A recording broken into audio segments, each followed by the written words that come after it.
I distinctly remember when I was younger, when I was a little tenderoni, I experienced ageism from older people. Right. This could be the reverse. So people talking about it, you hear about it more from the spectrum of being older, but people don't think about the experience of the younger adults. And that's male and female, actually, where they get looked at as inexperienced or they're not capable, they don't know anything. That's all the time. It's the assumption that you're less than because you don't know or you have no experience. Right. You lack the experience. But you have to look at it twofold. You have the older person who is looking at the younger person like, you can't teach me anything. But then that's also coming from the younger person. Because they're in that stage where, yes, they may know more or they have different knowledge because of the way it's stored. And that goes back to it too. Versus back then. But then you have, I can't learn nothing from you. I know more than you. So it's... Or they're stuck in their ways. They don't want to learn anything.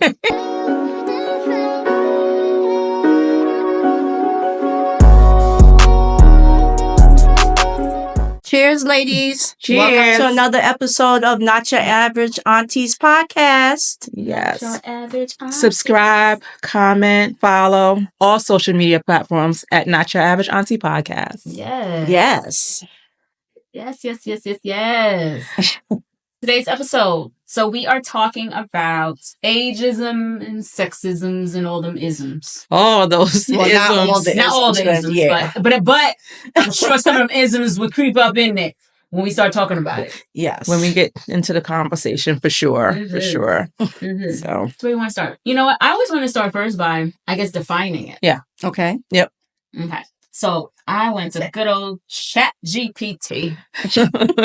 Or Google or Gemini, anyone else. Whatever. There you go. Don't discriminate, right? There you go. So ageism. I'm going to read it here. So it is discrimination, prejudice, or stereotyping based on an individual's age. It often involves negative attitudes or unfair treatment directed towards older adults, though it can also affect younger individuals in certain contexts. Ageism can manifest in various areas, including employment, healthcare, media representation, and everyday social interactions, leading to marginalization and inequality based solely on age. Yes. So let's take that first, unless you want me to go into sexism. No, I was going to, okay, because go ahead, go into sexism if you want to, because they can overlap, right? They can intersect one another, and they'll probably cover that in your definition of sexism. It sure does. Go on. So sexism is discrimination, prejudice, or stereotyping based on an individual's sex or gender, often resulting in unequal treatment or assumptions about abilities, roles, or behavior. It typically manifests as the belief that one gender, commonly women, is inferior or less capable than the other, commonly men. Sexism can occur in various settings, including, similar to ageism, workplace, educational institutions, media, personal relationships, contributing to a systemic inequality and limiting opportunities for individuals based on their gender. Right. So when you think about those two things, going back to the intersection, or because it'll hit women twice, right? So you'll get the ageism and you get the sexism together more towards females, where they get put into a box, one, because they are a woman, but then second, because of their age. And then there's limitations that not limitations, or they get put into boxes because of those things, right? So then that creates limitations. That creates barriers for them to either be looked at differently because of those things. I like how you said that it hits women twice, because that's so true. We get it. And I just want to touch base a little bit, because most of the time people think of ageism as they associate it with getting against older folks. But I distinctly remember when I was younger, when I was a little tenderoni, I experienced ageism from older people. Right. This could be the reverse. So people talking about it, you hear about it more from the spectrum of being older. Yeah. But people don't think about the experience of the younger That's adults. And that's male and female, actually, where they get looked at as inexperienced or They don't they're know not nothing. capable, they don't know That's anything. all the time. Yeah. It's the assumption that you're less than because you don't know or you have no experience. Right. You lack the experience. But or you have to knowledge. look at it twofold. You have the older person who is looking at the younger person like, you can't teach me anything. But then that's also coming from the younger person because they're in that stage where, yes, they may know more or they have different knowledge because of the way it's stored. And that goes now, back to it too. Versus back then. But then you have, I can't learn nothing from you. I know more than you. So it's... Or they're stuck in their ways. They don't want to learn anything. And that's the sad part, because I never want to be that older person that is stuck in my ways to the point where I cannot learn or unwilling to learn from a younger person. Yeah. Or, I think about technology that happens. I never want to be now. I may be a little slower, in adapting sometimes than I was in the past with technology, but I just don't want to be out of touch like that. I think we need to stay current. We need to be open to listening to, like, I've had younger managers, I should say, and I was happy because I felt like it's a two-way street. Like they're younger and they can teach you some things and keep you more current and more hip and whatever in certain things, but you can also teach them some things too that's never gonna ever change if you're open to learning some of these things that's gonna happen. To learn, yes. But same with the older generation, they gotta be open to learning too. And I found that, like, I'm one of those people like you, and probably I guess you as well, who embraces some of the knowledge that the younger folks are bringing to the table. I'm a strong believer that you can learn something new every single day. Absolutely. All the time. You should be. No matter how old or is. young you are, you can learn something new. So I think there's another section here, and I think we'll talk about it also in another topic, but for women, especially women like us, you could also add another ism in there, which is what? Colorism. Absolutely. Okay. Yeah. But that's a whole topic in itself. You don't need to add nothing to it. Because it branches out to all the isms. That's the top of the hierarchy right now. Yeah. No, well, colorism or racism? Colorism. Over racism? I think they want it in the same. Not one in the same. Because colorism goes not just in other races. Colorism within our own race. Colorism, I mean, to me, it's the same, because you're still the same discrimination over the race and the color too. Right. And that's why I brought it up, because you have it within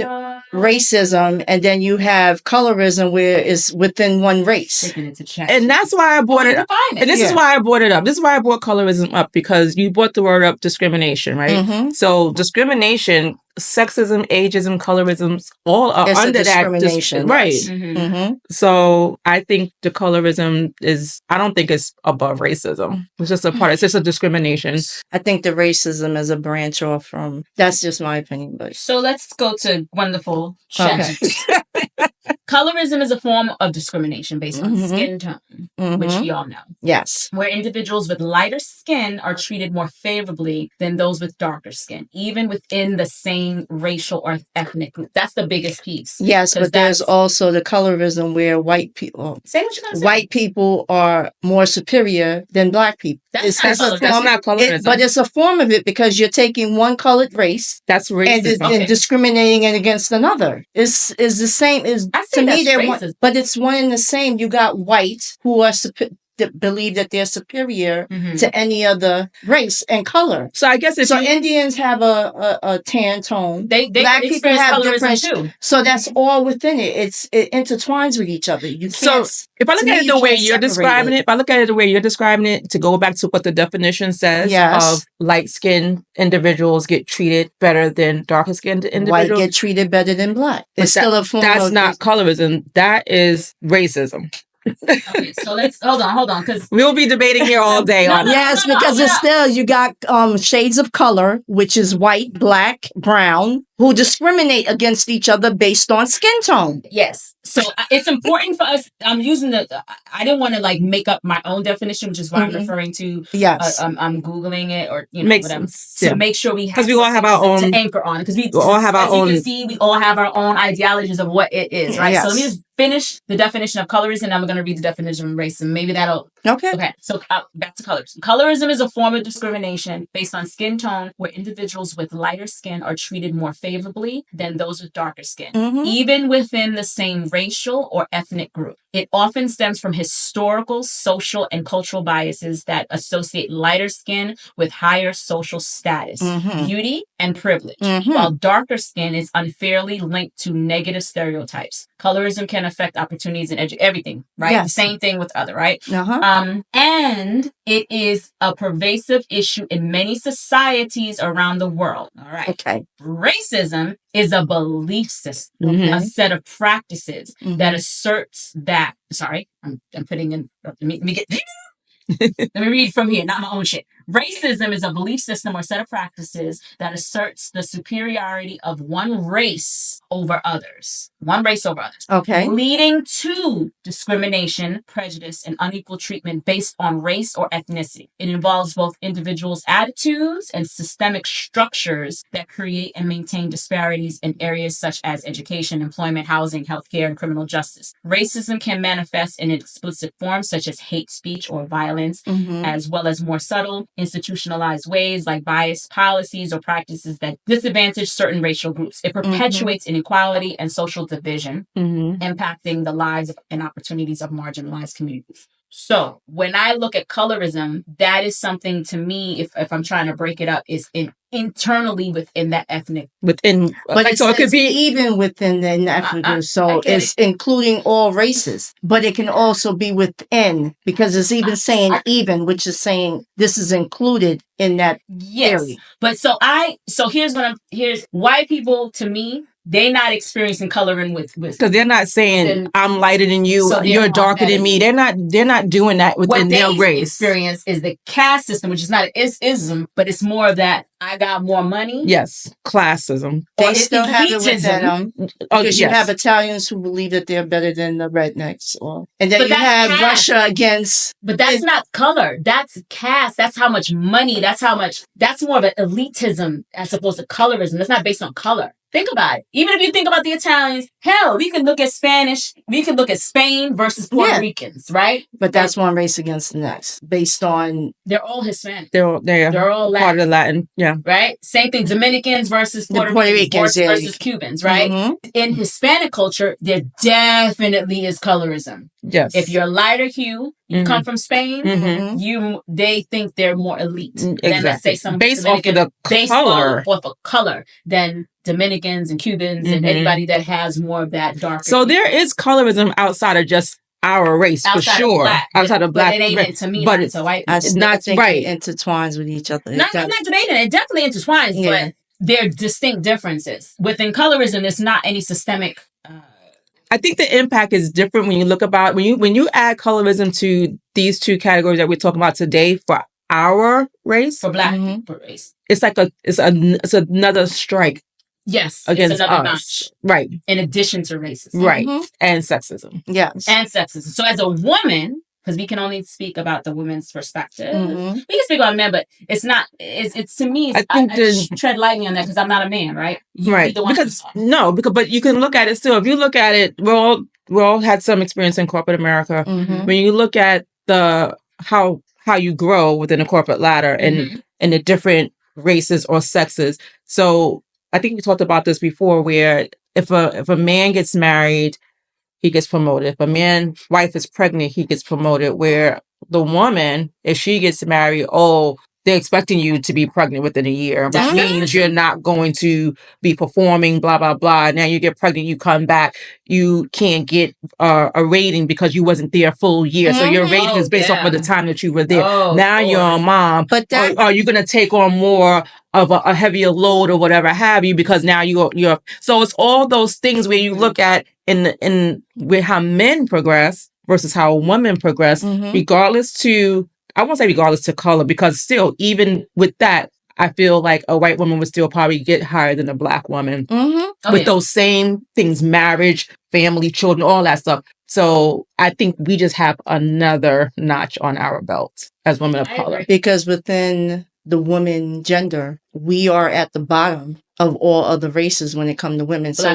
Black women. We're at the bottom. So to them, we're the ones that's supposed to be, I guess, they still look at us as a slavery category where we're the ones that's supposed to serve them. We're supposed to follow them. Yeah. Our opinions or our beauty don't mean anything because you're a nobody. Which is very interesting in itself because of all the different replications or whatever of our beauty. Like about ass shots or BBLs or lip fillers, the high cheekbones, fillers that all other ethnicities they go and get. But when you think about it, who's really emulating? Right. But I also think about too. So think about during the pandemic, and you had all these race hate crimes happening, and all these laws would be put into place. Where was the law? Because the Black Lives Matter was an issue. And it has other issues behind that too. But when I think about all the laws that was put into place for other ethnics and races, and nothing was really put into place for us, at least not immediately. What do you mean by laws? I know it just happened 4 years ago. But so there was hate crime laws that was put in place for different races. Oh, yes. Thank you for clarifying. Yes, that's correct. Yes. So, well, we've been hate crime. It's been 400 years of hate crime on us. I know, but nothing has ever been put into place.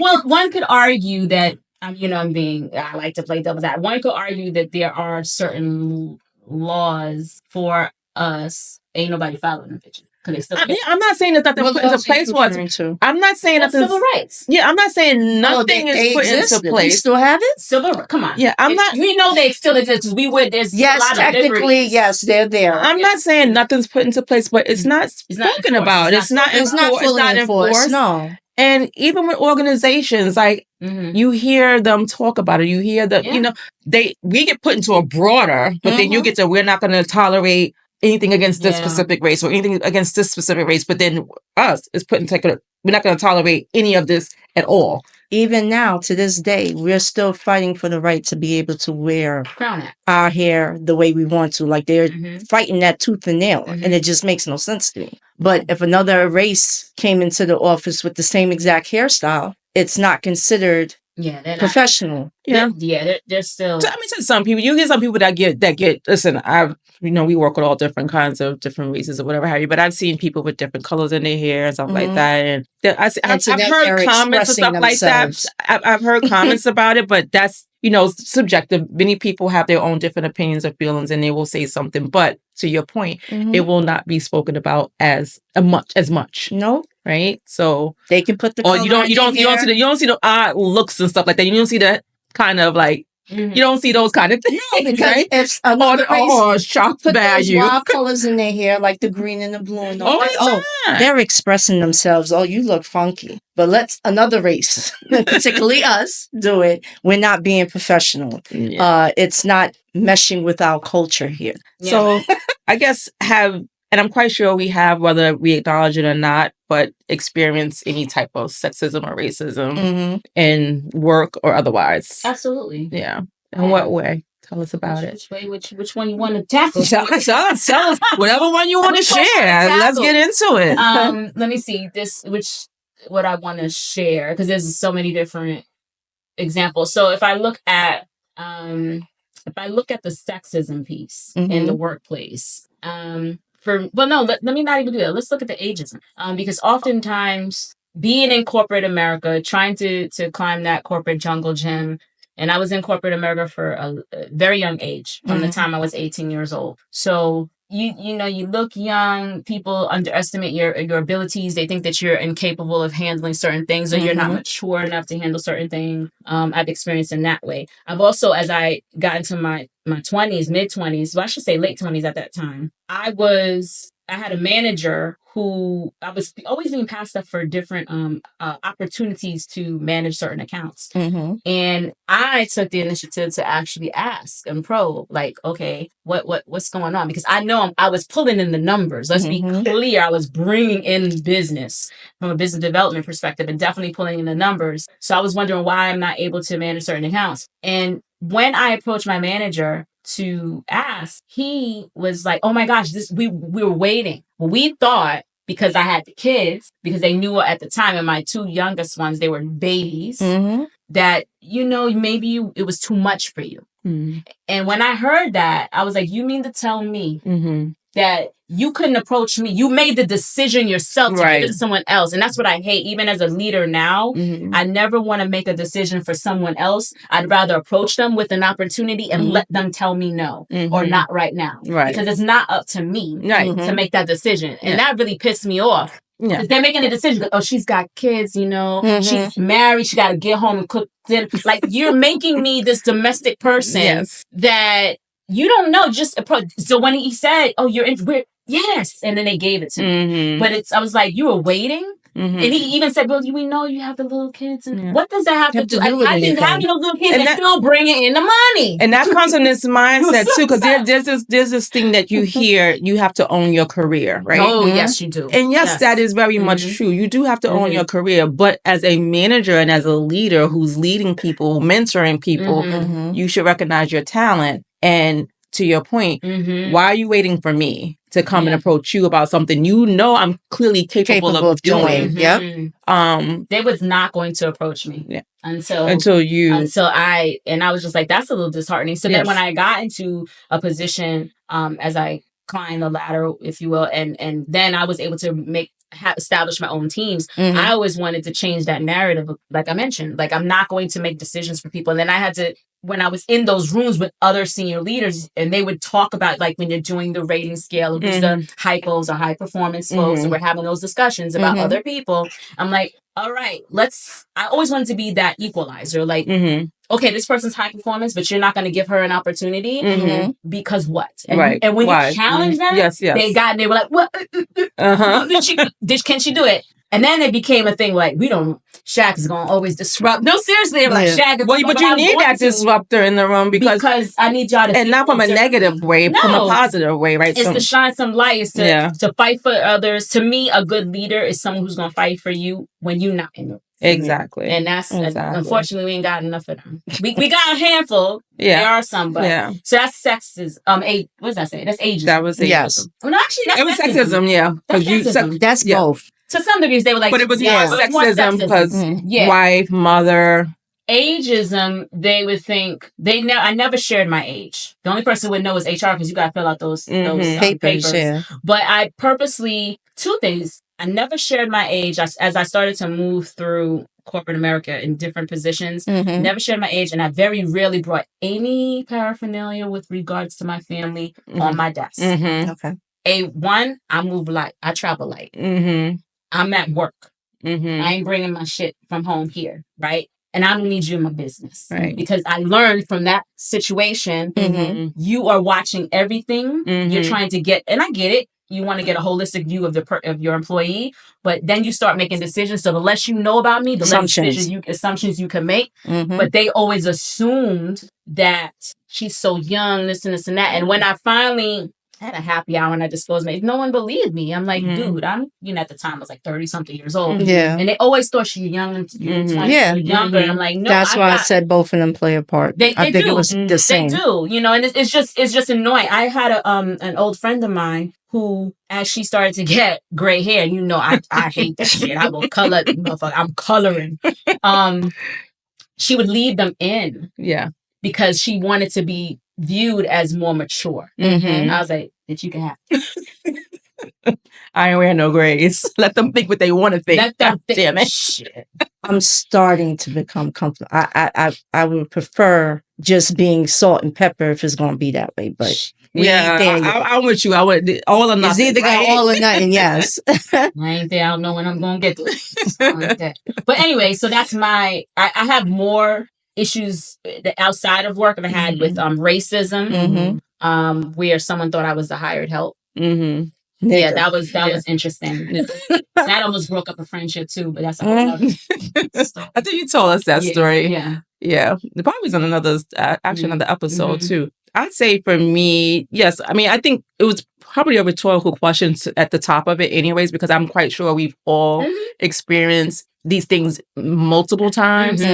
But one I can clearly think of is that as I had someone speaking my name in certain rooms and trying to position me, and being pulled into a meeting. You come in, all meetings, you're supposed to come in with your notebook and pen, ready to participate and take notes or whatever. And I too was a young mom at the time, but also still very much an introvert. Okay. Right. Mm-hmm. So in a meeting, my mindset that day was to go in and be a sponge, listen to everything, take in information, take notes. First time participating in this type of forum, so I'm just going to be a sponge. And the person was like, can you go and get me some water? What? I know you fucking lying. Don't say that. Wait, whoa. How far back was this? Oh, this is a long time ago. That's crazy. My baby was young. Was it a man? Of course. Probably was just early 30s, maybe. Oh, hell no. But I know you look young, no. So they thought it still don't matter. They looked hell 19 or 20. But it made me feel two ways. Mm-hmm. It made me feel both, and the ageism and the sexism played a role there, but also like a lack of respect. Like there was none. What did you think by this? And again, me still not knowing how to handle and navigate this thing, I did it. But like 2020 in hindsight, like would I do that shit now? No. Nah. I don't even think even working in an admin capacity, or now I'm trying to think nowadays, do they don't know. Today they're project managers today, right? You're not you ain't doing none of that. I mean, some people, they still think they like work spouses or whatever.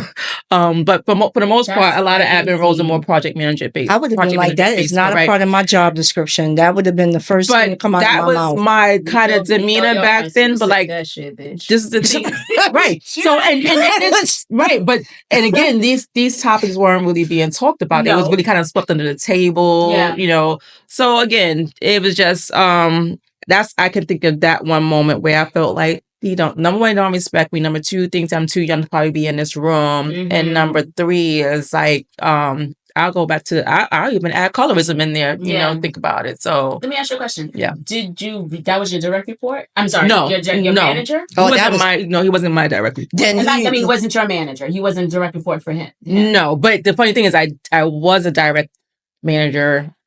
I was reporting to him directly when I was in an admin role for. So I was once his admin. And I can honestly tell you, never got asked that in the admin role. Never got asked anything like that. Wow. So it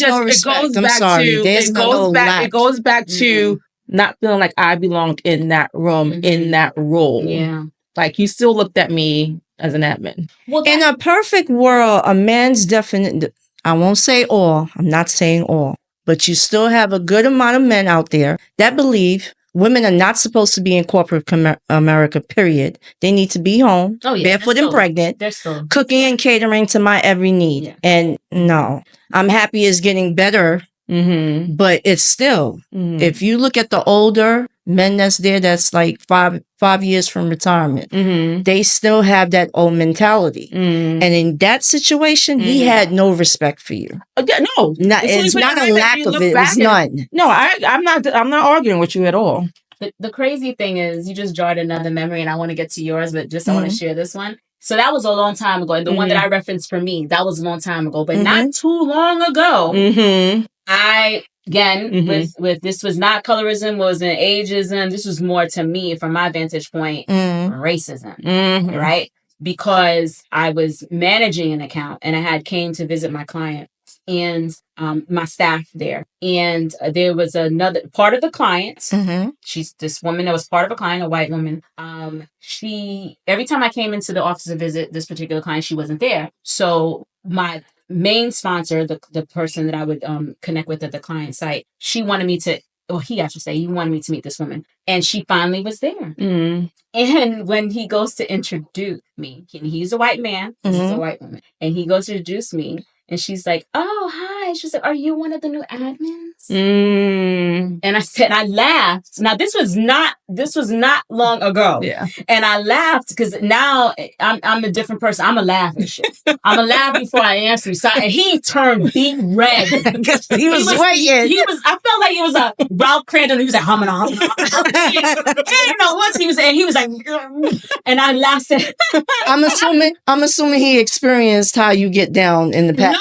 Oh, he knew how I was. That's how jived really well, but he didn't really know how it was. You know? Right. So he was just like, How are you going to react in this situation? Yeah, exactly. And I felt like Eddie Murphy. He goes, I was like, you don't know. So I laughed like this, and I came up and I said, all I said was, I'm not that. And I purposefully, and I looked her straight in her face. I was like, I'm not the admin. Right. And he stepped in and he was like, actually, she's the account director. And she was like, yeah. Yeah. Why did she do that? She did not expect a person Of like me to be managing the account, right? So, and and as I've gotten older, there's ways to flex, right? So I could have said, bitch, fuck you, bitch, and then I would have been. And that was probably a reaction he was looking for. Yep. Job done. Fuck you, man, bitch. You mad? No, I'm good. No. So no, you can't. Yeah. No. You gotta. So in that respect, he needed to step up, and if he didn't, then I was prepared to be like, no, actually. So it's annoying though. It is annoying. And while you say that is more racism, I agree. But sexism and ageism don't only come from men. No. It comes from our female counterparts. Yeah. Sucks. Yeah.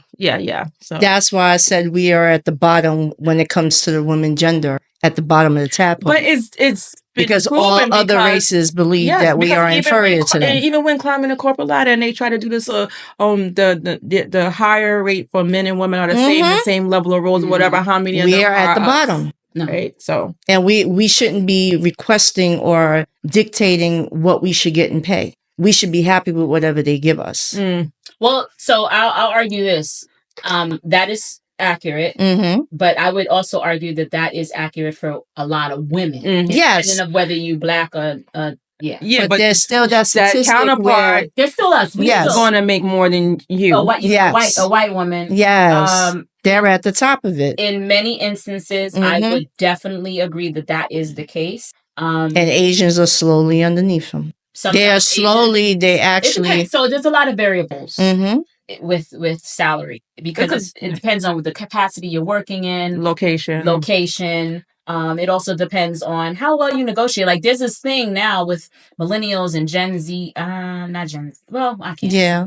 But there's this thing where people like just tell us what the salary is, or they talk amongst themselves and share. And my thing is that you're going to lose the art of negotiation because you need to negotiate your salary independent of what the fuck it says on that thing. Yep. You know, because there's different things you can do to negotiate, and we just don't do it enough. I agree with that. I agree with that. We just accept whatever. And it's that sad. Table. We accept and it is the part that's sad with that. We accept what's put on the table. That's women in general too.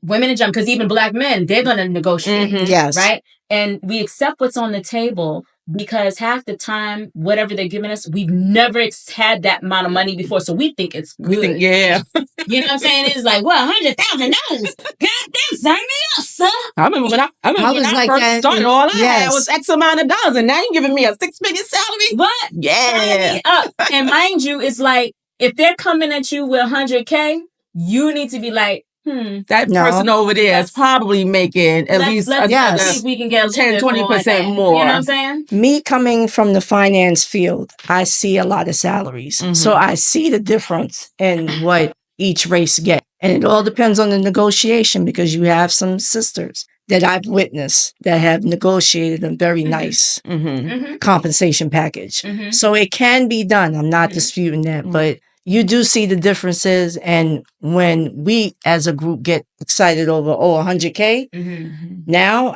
last 12 years, I look at how much I'm traveling, anything that comes along with it, what kind of benefits are they giving me, how much vacation am I getting? I look at all of that. Now, before I wasn't. You got to look at the package and how much is coming out of your pay for insurance. If you have a family, what does that entail? And if you can even get equity. And I know in certain in financial services firms, they may not give you equity, but if you're in it depends on your position. It depends on your position, but if you're in tech or a startup, you need to look at equity too and what that can entail because that's a complete package, and people have left tech firms, and because they have equity, they can live off of that. That's, to me, that's good fuck you money. Yeah. You know, that's like, okay, you want to fuck around, deuces, I'm out, but then you got about $100K that you can just, now you don't really want to draw on it, but if you needed to draw on it, you got it. It's there. It's there. It's there. So I think that's something to look at. But so, now we didn't let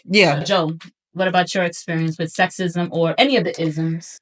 One company I was at, there was a woman that she was at that time a manager. I had just been promoted to manager, but she couldn't understand how was that possible. And one day a meeting was called over some numbers that we received from the IRS. So she was, I guess, responsible for her department, how much taxes was coming out of whatever for her employees and things of that sort. And there was a tax bill that was received based on her cost center. So my director called the meeting. She's not realizing that I was doing the accounting behind the scenes for her department. And I was responsible for spitting out the cost centers. So when she came into the office, she thought it was just going to be her and my director. And the first thing she says was, what is she doing here? Is she even qualified to be in this room? Oh, that's like very overt. Yes. She not realizing that at that time I had my degree and I had just started my MBA program at the college.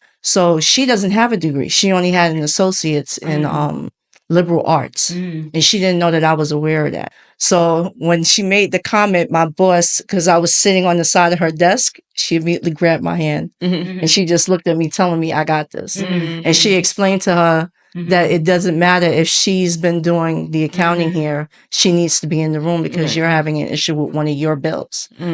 So she says, well, I don't want to sit here with her. Oh, it was written. So this that was the worst. Lot of things. It was a whole lot of things. Like stacked on. You need to have HR is still, they really for the company, but that's so my boss immediately asked her, she said, does something happen here that I'm not aware of? Is there something we need to have a discussion on? And she says, no, but I just don't feel she should be in the room with us. So that's such an entitlement. That's such a the audacity. My boss asked me to, just leave the room. I need to have a conversation with her. And I could still hear what was said through the door, but she made it clear to her that you're not going to come down here and disrespect anyone, employees in this area. She says, if you have an issue, you need to tell me what it is. If not, you're going to be working with her. And this is the last time I'm going to ask her to leave the room. So she didn't want to have the meeting. She just said, we need to reschedule. She left. My boss told her, whatever it is, try and figure it out. She says, why don't you invite her for lunch or something? Or set up a 10, 15-minute meeting. Your manager told you to do this. She was trying to see. To try to bridge. To bridge the gap. She said, there's something. I said, no, from the first time she's seen me, which she assumed, she didn't know I was in this department, obviously. But it was just the vibe that I was getting from her. She just not liked me. And for what reason, I don't know. But I haven't had any conversation with her or interaction for her to feel that way. So I scheduled 3 different lunches. She had accepted, but never came. I tried to set up another meeting, this time with her director in mind. She didn't come. For some reason that day she was sick. Well, you did your outlet. So I did, yes, I did the necessary steps to try and rectify our relationship, to at least have some type of a cordial one. And it was just after that, any communication with her was through email. And that was where I was getting at a point in the beginning where my emails used to start with look. I believe I remember back then reaching out to you, asking you for suggestions. Because after tell you look. No, after the 4th one, my boss said something. She says that, and that was when I really started paying attention to there's volume and there's attitude there's tone in the email. So yes. But I mean, her not even knowing you. I mean, the start of the sentence look is very obvious. But her not even knowing you, she couldn't even know your tone or whatever have you. She's the one who set the precedence of the relationship to begin with. And I feel like, I guess I understand your manager trying to smooth things out. But I don't. Was she still working there? Did she ever decide to leave because she couldn't have this relationship with you? Did she No, stay? she stayed. That's interesting that she stayed in a position working with someone like clearly because all her communications was through email. Interaction with you at all. That's why I said back then, even now, but things get lost in translation in emails. But communication in general in corporate, it sucks. because stuff like that is happening and they're letting it happen. Yeah. There's no repercussions to either part other than to me because I'm the colored one in the situation. And you happen to deal with this. And everybody else that I'm working with is white. Yeah.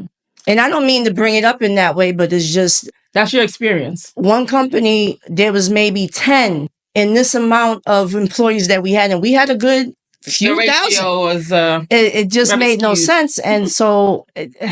It's just sad. It's just sad. And I did nothing to this woman. Usually, as you guys have pointed out, you could easily tell if I don't like someone. But up until that point, I didn't give her a reason not to like me. It started to become dislike after me trying to offer that olive branch and you still giving me attitude. She didn't want it. And that was straight racism. I mean, but it was just, that's my point, is how obvious it was. The way she came into the room and addressed you in front of management. Yes. Was very obvious. It was like, what are you doing here? You don't belong here. I don't want to work with you. All those things. That's crazy. It's like, she was not sugarcoating shit. It was very clear her feelings. That was the only how she felt about not only you as a woman, but as a black woman. As a black woman, she had no dealings with you. I mean, there was people I've dealt with throughout the years that you can clearly tell they didn't like me, but they were cordial enough to keep it professional. Yes. She was the only person I can honestly say overt tactics. That was just blatant, straight to the point. That would have made me very nervous. That would have made me like I could see her intentionally doing things or messing things up. So to point to me, like I would have to always be head on a swivel because this chick right here is going to try and sabotage me. And I thought like that in the beginning, but then afterwards, everybody knew I'm a lot different now than I was back then. And my New York came out at any given time. So I tried to play the bigger person. That was what my boss suggested because I was trying to move up the corporate ladder. But it just got to a point where, you know what? Yeah, look, I'm not doing this. You need to change this. And if you have any other questions, you can let me know. Other than that, this conversation is over with. And that's how my emails was going out. That's a hard-working environment. I'm toxic. I feel like I'm sort of dealing with something to that degree right now where it's very, I don't want to say combative, but it's like a power struggle kind of thing. And like this person is pretty much new to the group or whatever have you, and they have ownership of a project, fine. But it's like I own this project and I want you to know I own this project. Yeah. Period, point blank. And it's like, okay. Your words and your thoughts don't mean nothing over here. And it's fine. Like I don't want your project. Own your shit. I want to pivot back to ageism, racism, or colorism, or any of the isms, sexisms. Let's take it into Hollywood, right? Let's talk about how I'm sure now none of us are actors or actresses or anything like that. Oh, I shouldn't. Is that a dated term? Actress? Yes, it is. Actors. It's gender neutral. Gender neutral.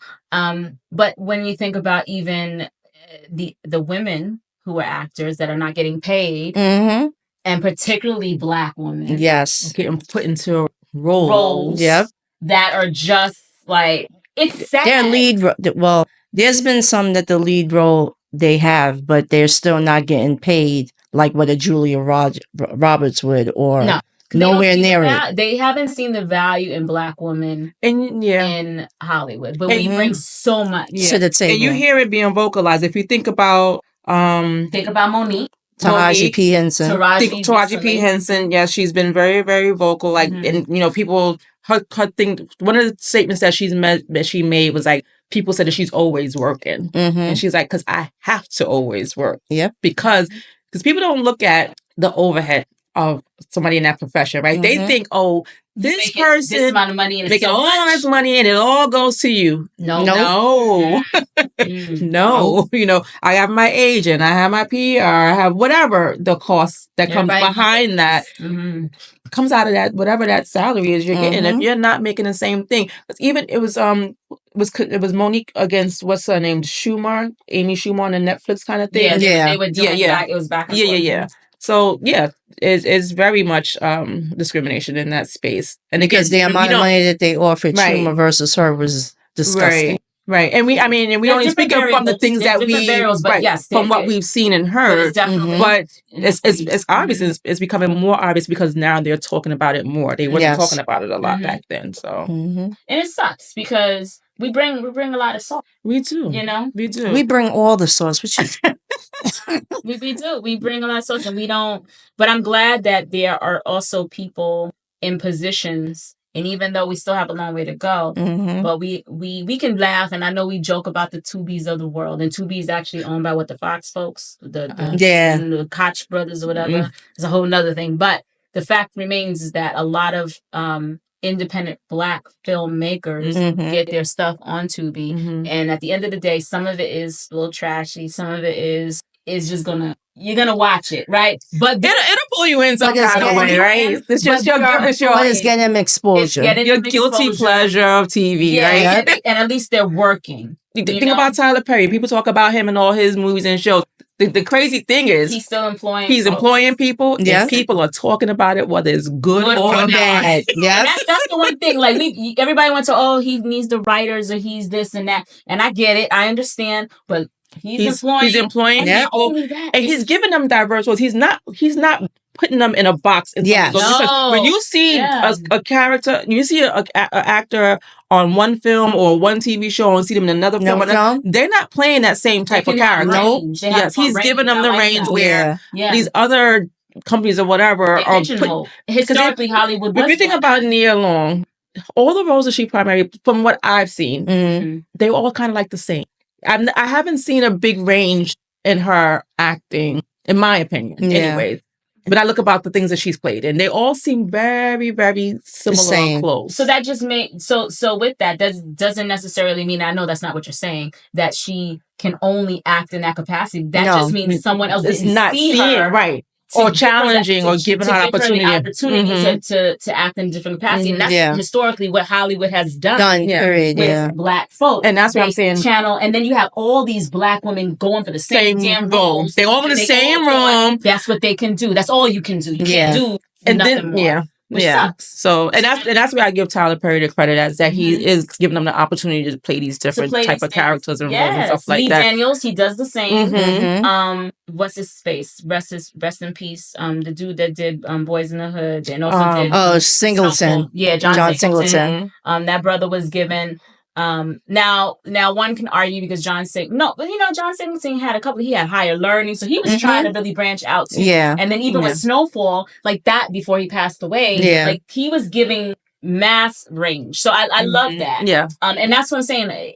As we see it more now, which historically and still Hollywood is still has us pigeoned. They do into one. They do, and even I will even go like when you talk about some of the shows that tell our truths. These shows don't last.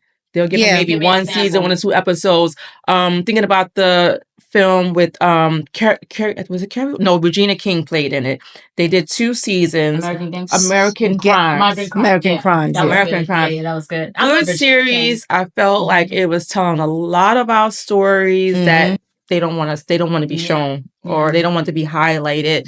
And again, it just goes back to, and I know we still talking about ageism and sexism, but other ism keeps coming circling back, right? But it's those type of things like they want to keep us in a negative light because a lot of those movies, even though it's telling our truth in some situations, is also showing us in a negative light where we're the drug addict, we're the drug dealer, we're the because we can't possibly the baby mama with the how many kids and that's going back to Cosby Show. So I remember being young. You can't be doctors and lawyers. No, you couldn't be. And I remember it was a whole big thing around the Cosby Show came out. Forget about the shit that has happened. Forget about that. Let's just talk about the show in of itself. That it was a Black cast. That it was a doctor and a lawyer. And I remember, although I was so young, but there was so much debate on even from Black people that said that that's not realistic. And I remember hearing my grandparents talk about it, and I might have been, 7 or 8, but I just remember it, and it's like, Is it? There are black doctors. There are the fact. There are Right. homes. And the fact that the kids all went to college, and you had Hillman, which is a fictitious institution, but that borns a different world, which is a staple. Yes, you know, it's classic. You know, so think about that. Then I pivot to the Wayans brothers. Yeah. Now, something needs to be studied with them because that was a whole family. Yeah. When you think of In Living Color, all the things that they did. Oh, like that. I remember as a kid watching that. I can't wait till they bring out a documentary. That needs to be studied. Like they broke barriers. And not only did they break barriers, they born like a lot of good actors were born from. You have Jim Carrey, and it was diverse. You know what I'm saying? You have Richard Allen Greer, David Allen Greer, David Allen Greer. You had Tommy Davis. You know, he was doing his little thing before, but you still had but it gave him another avenue. Yes, and then you have the Jennifer Lopez, the Rosie Rosie. Oh. Come on!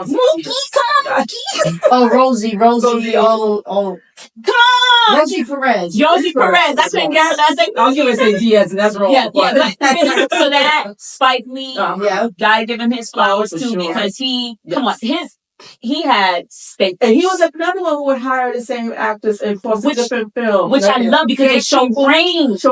I love that. They kept giving us jobs. Like, yeah. So even going back to Tyler, right? So now Tyler's giving us jobs, but he's not really just giving jobs to the actors. I'm talking about what about the people that's doing the highlight, the production, and all of that? He's giving this. They're coming from behind. They're coming from in front. Come on now, you got to give them. We can critique as much as we want, and I get it.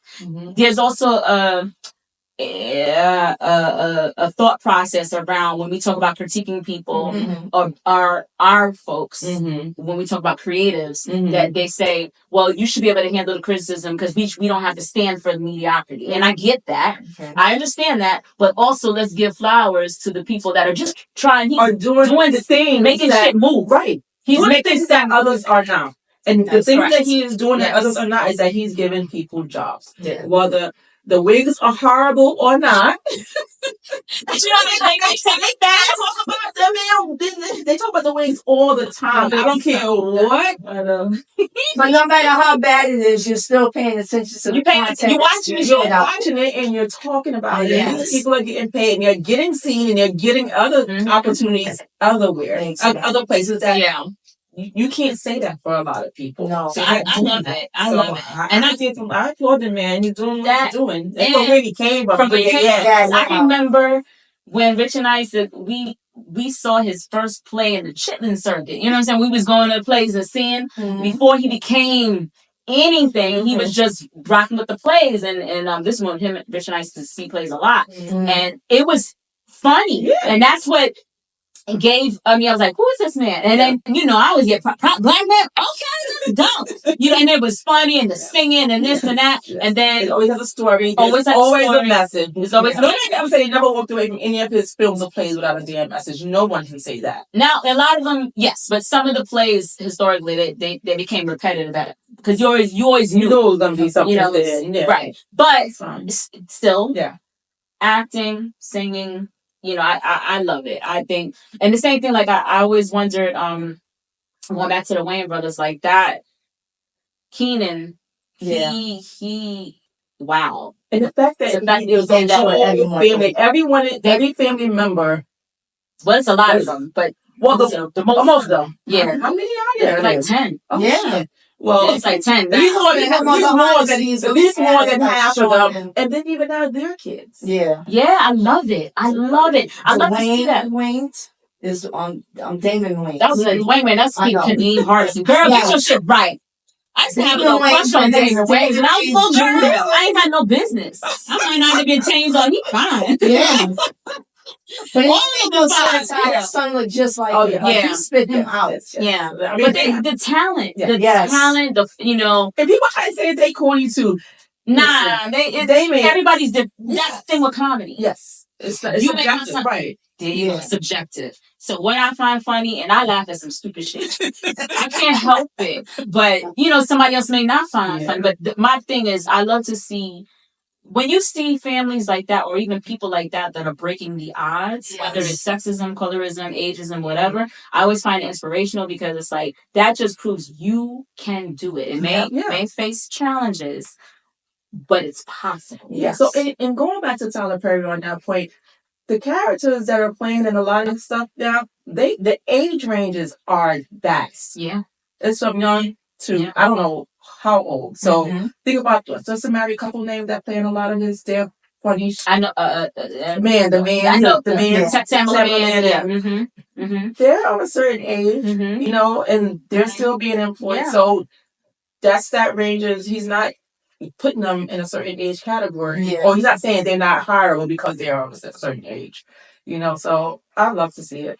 It's inspirational, and I think it shows the more we can. First of all, there's going to be younger creatives that are looking at the Tylers, looking at the Lee Daniels, and all the other folks that we don't even know that are creating these films. Marcus Houston, he does a lot, right? Yes, on he's a lot of Tubi stuff. And what's this guy? What's his name? Carmichael. He had a show too. He's a younger one too. I think it's someone that was a Carmichael show. Was it? What is his name? That's why we got our computers. But he's a producer, director. I think I'm trying, probably both, but I know he had a show. That's his name, so the show was named after him. And what's the name was on it too? What's her name? The black comedian. Not one of the that used to go with Common. What's his name? Tiffany Haddish. She played in it or whatever. So listen. I love to see it, and I think that it shows the younger generation. It gives you hope of what's possible. Yeah. So the more representation matters. It does. What's the Carmichael? Michael Carmichael. Yeah. But it showed, and that to me helps. Even if you're facing like all these isms, when you see someone else that's able to persevere, it gives you opportunity to say, "I can still do it. I can do it." And that's why. It's important to have these discussions, and that's why even with this podcast, just us coming together as aunties, but it shows aunties, right? Yes. Let me tell you, aunties and uncles, they being talked about a lot today, so we must be doing something. We're doing something because I think it gives people even. I always say for me the hope that a younger sister could say, you know what, as I age, I can. I don't have to. This is ideology of being old. There's nothing stopping me. That's the age does not. Ain't nothing cannot do. People start lots of things at our ages and older. Yes, and be very successful. Yes, so I think there's a 14 or 15-year-old girl in Brooklyn right now. Who's have her own food truck. Oh yeah, oh my God, it's amazing. Yes. So that's on the flip side of it. Like, so people starting businesses a lot younger than we probably even thought about starting a business, or we probably had the concepts in our head but never pursued it. But people doing a lot of things at a younger age. Like, they're getting degrees at younger ages. In high school, they're getting college degrees or whatever have you. But then there are older people who are starting things as well. They're getting college degrees. Age doesn't stop you from doing anything. Don't let color stop you. No, as long as it's. I mean, I know it's an uphill battle, and depends on where you're at and what you're doing. But don't let that be a barrier for you. Don't let age be a barrier for you. Don't let being a woman be a barrier for you. Fight for what you want. Exactly. I think that's a perfect way to end. I love it.